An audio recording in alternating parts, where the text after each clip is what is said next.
Friend, इस video में हम देखेंगे कि टू मैट्रिक्स का एल्गोरिदम हम कैसे लिख सकते हैं। अब यहाँ तक तो ठीक है कि write an algorithm of multiplication of two matrix. अब मल्टीप्लीकेशन तो थोड़ा कॉम्प्लेक्स हो जाता है, घबराने की बात नहीं है, एकदम क्रिस्टल क्लियर कर दूंगा आपको। अब स्टेप बाय स्टेप चलते हैं। पहले सबसे पहले हमें मैट्रिसेस के बारे में जानना होगा कि मैट्रिसेस होता क्या है। तो चलो देखते हैं। ये फ्रेंड एक मैंने फाइल बनाई हुई है आपके लिए। देखिए, हमें यहाँ पे पूछा है टू मैट्रिक्स मल्टीप्लिकेशन, ठीक है। तो नेचुरल सी बात है कि दो मैट्रिक्स होंगे, एक ये है मैट्रिक्स ए और दूसरा, ठीक है। अब इसे कुछ बोला भी जाता है कि ये पोजीशन कहाँ पे, अगर मान लो पूछ लिया जाए कि ये 5 जो है कौन सी पोजीशन पे है, तो हम कैसे बताएंगे। तो ये जो फ्रेंड रहेगा आपका 2 रो 2 कॉलम है। तो चलता कैसे, 1 1 1 2 और 1 3, फिर 2 1 मतलब 2 रो, ये वाला रो पे है और ये वाला कॉलम पे है। आगे बढ़ने से पहले यहाँ पे मैं बता दूं कि ये 3 बाय 3 का मैं 2 बाय 2 का रहा है। लेकिन सबसे इंपॉर्टेंट आता है कि 3 बाय 3 और 2 बाय 2 रहेगा तो आपका मैट्रिक्स मल्टीप्लिकेशन पॉसिबल नहीं है। जिस तरह आप यहाँ देखेंगे, if the number of column n is not equal number of row bn then the matrix multiplication is not possible. तो हम चल क्या रहे हैं स्टेप बाय स्टेप। तो पहले हम यहाँ देखेंगे कि matrix A of size m और n। मैट्रिक्स ए समझ में आ गया कि एक मैट्रिक्स ए है, लेकिन साइज m और n समझ में नहीं आया। तो क्या दिक्कत है, m ये रहा, कितने m है जी, 1 2 3, तो 3 m है और 3 n है, यानी 3 बाय 3 का मैट्रिक्स है। ये चीज हमें क्लियर हो गई। उसी तरह मैट्रिक्स बी में n इंटू पी। अब ये p क्यों आ गया, तो यहाँ पे देखेंगे p हमारा कॉलम को रिप्रेजेंट कर रहा है, कन्फ्लिक्ट ना हो, और n हमारा रो को रिप्रेजेंट कर रहा है। ध्यान से सुनिएगा, यहाँ अब आपका इंपॉर्टेंट रोल चालू होगा। तो पहले स्टेप में हमने देख लिया कि mn क्या है और np क्या है। फिर रिजल्ट में जो मैट्रिक्स c आएगा वो m इंटू p रहेगा। मतलब यहाँ पे m इंटू p, मतलब m में जो रो में ये रो इंटू कॉलम होता है, हमेशा रो इंटू कॉलम, इस तरह आपका मैट्रिक्स कुछ काम करता है। लेकिन ऐसे तो कुछ समझ में नहीं आएगा। तो आ जाते हैं प्रोग्राम पे। तो देख के घबराने की जरूरत नहीं है, ज्यादा कॉम्प्लेक्स है नहीं। देखिए, सबसे पहले मैंने क्या करा, 3 असाइन किए, m n p।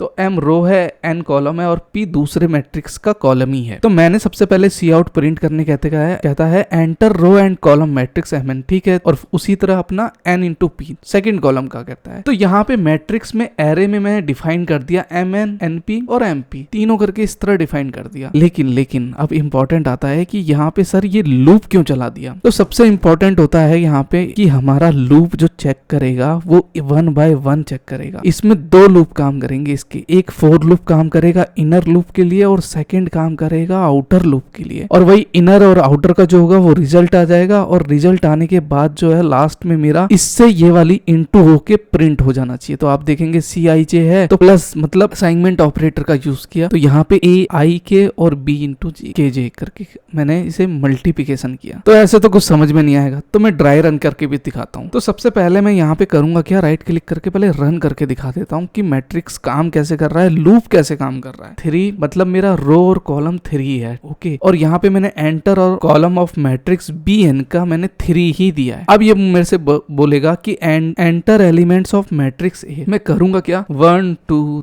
3 4 5 6 7 8 9, ये मेरे हो गए 3 बाय 3 के, मतलब पहले A मैट्रिक्स का हो गया, मतलब 3 रो 3 कॉलम हो गए। अब आ जाते हैं मैट्रिक्स P का एंटर। तो 9 8 7 6 5 4 3 2 1। तो आप देखेंगे रिजल्ट में यहाँ पे मैट्रिक्स A इंटू B का 30 24 18 आ गया। लेकिन आ तो गया, लेकिन इसका मैकेनिज्म अंदर में ये काम कैसे कर रहा है लूप सर। तो कोई दिक्कत नहीं है, इसको समझ लेते हैं। देखिए, मैंने सबसे पहले बता दिया कि जो लूप यानी मैट्रिक्स मतलब जो अपने VS में जो बोला जाता है वो बोला जाता है 0 0 0 1 0 2, इस तरह चलता है। लेकिन हम पता है कैसे बोलते हैं इसे, 1 1 1 1 1 2 1 3, फिर आ जाता है 2 1 2 2 और 2 3, 2 1 2 2 2 3, फिर 3 1 3 2 और 3 3। तो यहाँ पे एक छोटा सा एग्जांपल दूं तो यहाँ पे 2 3 जिस तरह आया, तो मैं अगर मान लो 6 कहूंगा तो 6 की पोजीशन मेरे को अगर पूछेगा तो क्या बताऊंगा, तो 2 रो है और तीसरा कॉलम है, तो 2 रो और तीसरा कॉलम, ये हम बोलते हैं। लेकिन कोडिंग में होता चलता किस तरह है, 1 बाय 2 चलता है, इस तरह चलता है। क्यों, क्योंकि हमारा जो है I जो है वो 0 से स्टार्ट हो रहा है। अभी चीजें क्लियर हो जाएगी, थोड़ा सा कॉम्प्लेक्स लग रहा होगा, अरे क्या आपने ये सब सारी चीजें। चलिए, तो देखिए यहाँ पे मेरा जो मैट्रिक्स का रिजल्ट निकल के आया था, तो पहला 30 24 18 कैसे आया था, मैं पहला आपको रो बता देता हूँ कैसे आया। तो देखिए 1 इंटू 1, तो रो इंटू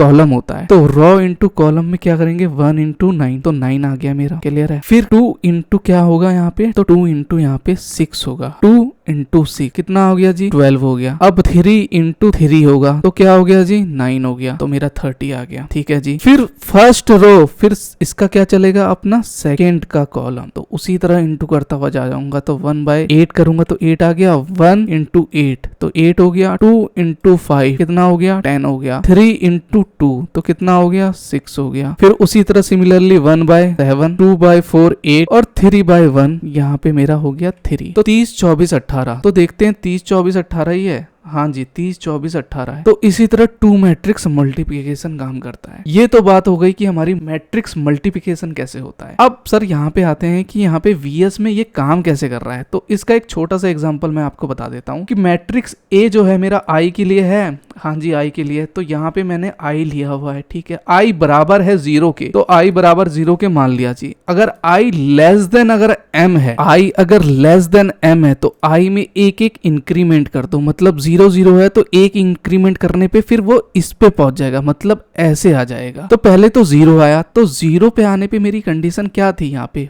1 थी, ठीक है जी मान लिया 1 थी। फिर मैट्रिक्स B में मेरा क्या है आउटर लूप, यहाँ पे J काम करेगा, तो J 0 के बराबर है तो J लेस देन N होना चाहिए, तो J लेस देन N यहाँ पे कॉलम है यहाँ पे, हाँ ठीक है जी। तो ये भी 0 है, तो अगर मान लो 0 होगा तो अगला मैट्रिक्स क्या होगा एक प्लस हो जाएगा, मतलब ये दूसरे वाले मैट्रिक्स में, ध्यान से सुनिएगा, ये पहले वाले का था ये दूसरे वाले का था, तो यहाँ पे क्या है J लेस देन N किया है मैंने, क्योंकि यहाँ पे जो मेरा है ये रो है और यहाँ पे जो रो है मेरा M जो है ये वाला रो है, क्लियर है यहाँ तक। तो यहाँ पे 1/9 आ गया, तो मेरा रिजल्ट कैसे आया था 1/9, तो यहाँ पे 9 आ गया। तो ये चीज नीचे अगर आप देखेंगे तो मैं इसमें कर क्या रहा हूँ इंटू कर रहा हूँ, तो इंटू से होते होते ये आपका रिजल्ट पूरा निकल के आ जाएगा। अगर मैं एक एक समझाने बैठा फिर तो मतलब ये लगा लो 4-5 घंटे का वीडियो पूरा ड्राई रन सिखाने के लिए। मैंने एक छोटा सा झलक आपको बता दिया कि यहाँ पे लूप कैसे काम कर रहा है और मैट्रिक्स कैसे मल्टीप्लिकेशन होता है। अब बात आ जाती है सर एल्गोरिदम कैसे लिखेंगे। तो एल्गोरिदम आपको 3 स्टेप में यहाँ पे मैंने पहले ही बता दिया, M इंटू N जो मैट्रिक्स है, N इंटू P जो है मैट्रिक्स P पे है, और C result M into P करेगा, तो C result M into P करेगा, तो C इसी तरह करा। तो जरूरी नहीं है, आप स्टेप बाय स्टेप इसको भी लिख सकते हैं कि पहले मैं इनिशियलाइज कर डिफाइन करूंगा, फिर मैट्रिक्स A फिर B और उसी तरह मैं करके अपना रिजल्ट जो है शो कर दूंगा। तो इसी तरह कुछ काम करता है अपना मैट्रिक्स मल्टीप्लिकेशन एल्गोरिदम का। थर्ड स्टेप में लिखना चाहे तो यहाँ पे इनिशियलाइज रिजल्ट मैट्रिक्स, ये वाली लाइन जरूर लिखिएगा फ्रेंड्स कि if the matrix column AN is not equal to the number of row BN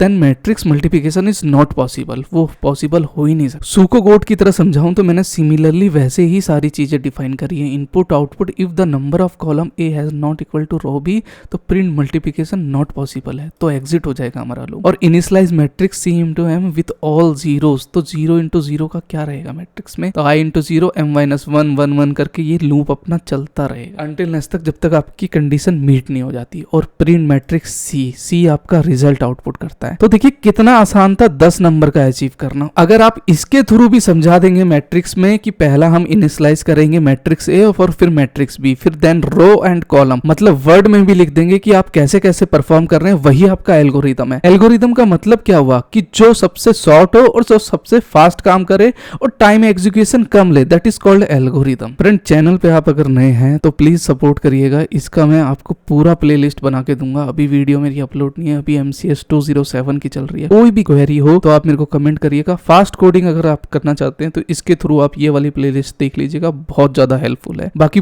और भी वीडियो जो है BCA से रिलेटेड मैंने बहुत ही डीपली समझाने की कोशिश करी है। तो आई होप कि ये वीडियो आपको पसंद आया होगा। तो मिलते हैं नेक्स्ट वीडियो में, तब तक के लिए बाय बाय।